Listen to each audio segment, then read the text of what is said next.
हाँ, तो हम आज बात करेंगे 9800 WLC में RMI plus RP configuration.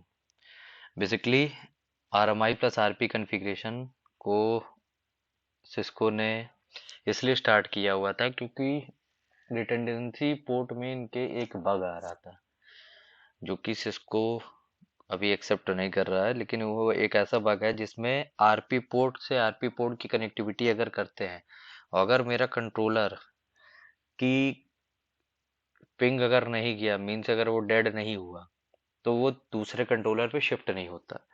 Same issue अभी मैंने कई जगहों पे रिसेंटली फेस किया हुआ है इसके रिगार्डिंग।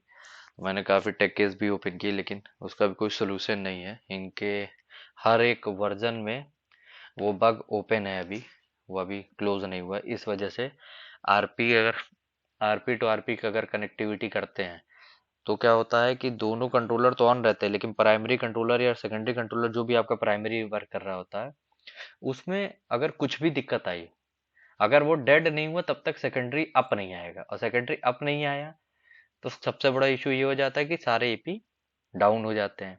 और डाउन हो जाएंगे तो आपका प्राइमरी भी उस समय ऑन रहता है, सेकेंडरी पे ऑन रहता है, लेकिन वर्क तो प्राइमरी पे कर रहा है, क्योंकि वो तो डाउन ही नहीं हुआ, तो वो सेकेंडरी पे जाए कैसे? तो उस समय रिटेंडेंसी या एचए सही से वर्क नहीं करता। इसी वजह से इस वक्त को कुछ दिन के लिए, या कह लीजिए, उन्होंने एक नया फीचर्स को ऐड किया, RMI प्लस RP। तो RMI प्लस RP में क्या होता है कि अगर आपका मैनेजमेंट इंटरफेस अगर गया गायब हुआ, मतलब कि आईपी का पिंग मींस मैनेजमेंट की आईपी पिंग, या आपका गेटवे अनरीचेबल हुआ, जो कि ही होता था। इसका बग यही था कि आरपी टू आरपी पोर्ट में अगर आप कनेक्टिविटी किए हुए हैं और आपका मैनेजमेंट का पिंग गया, तो आपका कंट्रोलर तो डाउन हो गया। एज लाइक हम लोग जो सोचते हैं कि हमारा कंट्रोलर डाउन हो गया, मतलब अगर, लेकिन वो फिजिकली डाउन नहीं होता है। इसी वजह से जब वो आपस में कनेक्टेड रहते हैं और पिंग आता रहता, मतलब मींस कि केबल कनेक्टेड है, केबल आपस में सिंक कर रही है, तो वो प्राइमरी कंट्रोलर को प्राइमरी बनाए रहता है, सेकेंडरी और अपने आप पे नहीं लेता। फिर से क्लियर करके समझाते हैं। आरपी पोर्ट का मेन वर्क क्या है कि दो कंट्रोलर है मेरे, दोनों कंट्रोलर आपस में कनेक्टेड हो। नेक्स्ट स्लाइड में आपको दिखाता हूँ। वेट, हाँ, ये हमारा है। देखिए, पहले पोर्ट से आरपी पोर्ट कनेक्टेड है। ये आप अपने आप को एक वर्चुअल आईपी से पिंग करते रहते हैं दोनों, जिसमें ये हो रहता है कि ये एक दूसरे से रिटेंडेंसी चेक करते रहते हैं। हाँ, तुम्हारा मेरा मैनेजमेंट गेट पे पिंग कर रहा, मैनेजमेंट पिंग कर रहा, हाँ पिंग कर रहा। तब हमारे सारे एपीयू को पता होता है कि हमारा मैनेजमेंट रीचेबल है। अब इन केस प्राइमरी में, जो कि अभी हो रहा है सबसे ज्यादा इस समय मार्केट में, इस वाले वर्जन में, वर्जन कह लीजिए या बग है इनका जो कि अभी सॉल्व नहीं हो पाया। तो उसमें क्या हो रहा है कि आपका कंट्रोलर बोथ ऑनलाइन है, लेकिन आपका एपी को मैनेजमेंट का पिंग नहीं आ रहा, और मैनेजमेंट का पिंग नहीं आ रहा, तो आप सोचते हैं कि हमारा वो प्राइमरी कंट्रोलर में कुछ इशू आ गया, बंद हो गया मेरा, तो सेकेंडरी से मेरा क्यों नहीं चला? तो अक्सर क्या हो रहा है, इस वाले में बगी ये है कि आरपी पोर्ट के मैनेजमेंट इंटरफेस का पिंग आना बंद हो जा रहा है। इस वजह से इन्होंने इंट्रोड्यूस किया RMI plus RP. RMI plus RP में क्या है कि इन्होंने मैनेजमेंट इंटरफेस के थ्रू से पिंग लगाया हुआ है। अगर मैनेजमेंट इंटर, क्योंकि आरपी पोर्ट तो आपस में कनेक्टेड है, वो तो कनेक्टेड तब भी रहेंगे अगर ये अनरीचेबल हुआ, तो उस उन केस में क्या होगा, एपी अपने मैनेजमेंट को इंटरफेस को तुरंत पिंग करेगा। अगर मैनेजमेंट इंटरफेस उसका पिंग पहले का कंट्रोलर, प्राइमरी कंट्रोलर को उसको नहीं मिला, अनरीचेबल हुआ जैसे ही, तो वो सेकेंडरी पे शिफ्ट हो जाएगा। ये इन्होंने नया फीचर्स ऐड किया था।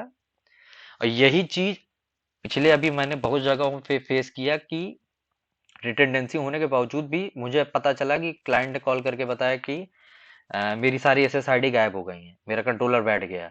उनके लिए तो यही है कि मेरी एसएसआईडी गायब हुई, इसका मतलब मेरा कंट्रोलर नहीं चल रहा, कंट्रोलर बैठ गया। उस टाइम पे ये रेक्टिफाई हुआ कि मैनेजमेंट का पिंग ही गायब हो जाता था।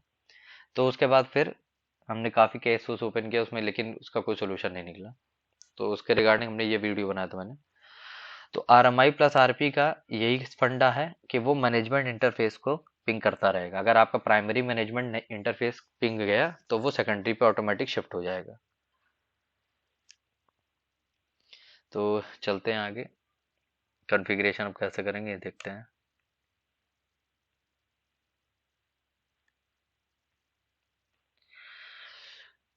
एज यू नो, आप जानते ही हैं कि ये जो है हमारा प्राइमरी कंट्रोलर है। प्राइमरी कंट्रोलर में ये पेज ओपन कर लीजिएगा अपना GUI के थ्रू से, और यहाँ पे ये सारे वाईफाई शो करेंगे कि कितने आपने SSID यहाँ पे बनाई हुई है। जैसे हमने 4 SSID बनाई है, एक्सेस पॉइंट मेरे 12 हैं, क्लाइंट मेरे इतने हैं, रोग AP मीन्स नियर कितने, और भी AP हमारे AP के अलावा चल रहे हैं, वो सारे यहाँ पे शो करते रहेंगे।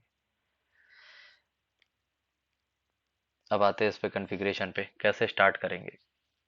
तो ये है RMI प्लस RP की कॉन्फ़िगरेशन। इसमें क्या करना है, ये मेरा प्राइमरी WLC है, ये मेरा सेकेंडरी WLC। मैं प्राइमरी WLC एक की मैनेजमेंट IP दूंगा 172 डॉट।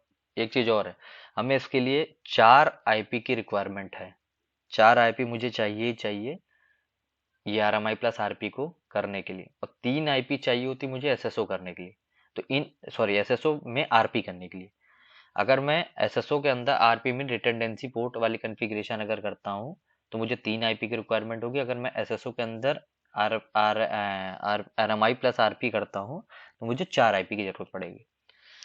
तो इसमें ये देखिए कि मैंने प्राइमरी WLC की मैनेजमेंट इंटरफेस पे 172.16.1.7 दिया है, सेकेंडरी WLC में 172.16.1.10 दिया हुआ है। अब मैं 2 IP मैंने सेव किए 172.16.1.8 और 172.16.1.9। ये 2 IP मैंने रखी हुई है किसके लिए, अभी कॉन्फ़िगरेशन में RMI की कॉन्फ़िगरेशन के लिए, ठीक है। फिजिकली मुझे 1.7 और 1.10 मैंने इंटरफेस पे IP डाला। आपका मैनेजमेंट जो इंटरफेस पोर्ट रहेगा वो ट्रंक होगा जो आगे कनेक्टेड होगा कोर से। अगर आपकी मल्टीपल SSID थ्रू हो रही है, अगर सिंगल SSID है तो एक्सेस पे भी कर सकते हैं। ये आपके कोर पे चला जाएगा, कोर भी आपस में कनेक्टेड ही होंगे VRRP के थ्रू से। फिर वो ट्रंक पोर्ट से आपका एक्सेस स्विच कनेक्ट हो जाएगा, उससे AP कनेक्ट हो जाएगा। पूरी कॉन्फ़िगरेशन ये आप मेरे पिछले वीडियो में और डीप में देख सकते हैं, जब मैंने WLAN और AP SSO की कॉन्फ़िगरेशन की थी। तो मैं इस पर ज़्यादा टाइम वेस्ट नहीं करूंगा, क्योंकि ऑलरेडी आपने पिछला अगर वीडियो देखा होगा तो इस पर सिर्फ काम की बातें करते हैं। तो ये 4 IP हैं। अब आते हैं, हम चलेंगे इस पे रिडंडेंसी की कॉन्फ़िगरेशन के लिए। पहले हम चलते हैं VLAN पे। VLAN का सेक्शन कहाँ पे है हमारा, कॉन्फ़िगरेशन का अंदर लेयर 2 के अंदर VLAN पे। VLAN क्यों, वो जो अभी मैनेजमेंट IP मैंने यहाँ पे 2 ली है ना, ये आपकी 172.16.1.7 और 1.10, ये हमें प्राइमरी और सेकेंडरी पे डालना पड़ेगा। तो प्राइमरी और सेकेंडरी पे कहाँ डालेंगे, ये लेयर 2 VLAN के अंदर यहाँ पे डाल दिया। मैंने यहाँ पे VLAN 2 क्रिएट किया था, इसके लिए क्या बोलते हैं आपके मैनेजमेंट के लिए। तो आपका जो भी मैनेजमेंट सबनेट होगा आप वो वहाँ पे उस पे डालना है आपको। तो मैंने यहाँ पे VLAN 2 क्रिएट किया था। अब VLAN 2 के अंदर पहले VLAN 2 यहाँ पे क्रिएट करेंगे। VLAN ID 2 लिख के 2 आया आपका जो भी रहेगा, आपका 50 है 60 मैनेजमेंट का जो भी सबनेट होगा, VLAN वो लिखेंगे, नेम लिखेंगे कि मैनेजमेंट है सबनेट है, और अपडेट एंड अप्लाई कर देंगे। देन हम आएंगे SBI के अंदर। ये SBI का ऑप्शन है आपके नियर बगल में ही है। SBI के अंदर जाएंगे, वहाँ पे हम मैनेजमेंट की IP ऐड करेंगे। ऐड क्या करेंगे, वहाँ पे IP डालेंगे 172.16.1.7। ये हमारा हो गया प्राइमरी WLC का कॉन्फ़िगरेशन, जिसमें 172.16.1.7 मैनेजमेंट की IP हमने दिया प्राइमरी को। सेकेंडरी को क्या देंगे, 172.16.1.8 ये हमने सेकेंडरी को दिया है। अब मेरा दोनों के मैनेजमेंट इंटरफेस पे मैंने ये IP डाल दी, दोनों पे सेम VLAN क्रिएट कर दी, और उसके मैनेजमेंट इंटरफेस पे ये IP डाल दी। यहाँ तक क्लियर होगा, तो आगे बढ़ते हैं। अगर कोई भी डाउट होगा तो आप कमेंट सेक्शन में पूछ सकते हो मुझसे। देखिए SBI के अंदर हम आ गए। SBI के अंदर यहाँ पे VLAN 2 क्रिएट ऑलरेडी रहेगी, ये आप ऐड करके VLAN 2 क्रिएट कर लेना। यहाँ पे 172.16.1.7 प्राइमरी पे डालना है, और 172.16.1.8 सेकेंडरी पे डालना है। स्टैटिक राउट आप दे दीजिएगा। स्टैटिक राउट आपको कॉन्फ़िगरेशन के अंदर राउटिंग प्रोटोकॉल के अंदर आएगा। स्टैटिक राउट हमेशा आपका जो कोर रहेगा, कोर स्विच उसकी तरफ से रहेगा, उसी के थ्रू से नेटवर्क एक्सेस आएगा। तो आप यहाँ पे स्टैटिक राउट डाल दीजिएगा। आपका शायद आई थिंक 172.16.1.1 ही होना चाहिए स्टैटिक राउट, जो कि मेरी कॉन्फ़िगरेशन के अकॉर्डिंग ये है 172.16.1.1। ये कोर ए कोर पी की आप वहाँ पता कर सकते हैं कि आपका कोर नेटवर्क क्या पी क्या है, उस पर आप यहाँ पे स्टैटिक राउट डाल सकते हैं, यहाँ पे इस ऑप्शन में स्टैटिक राउट।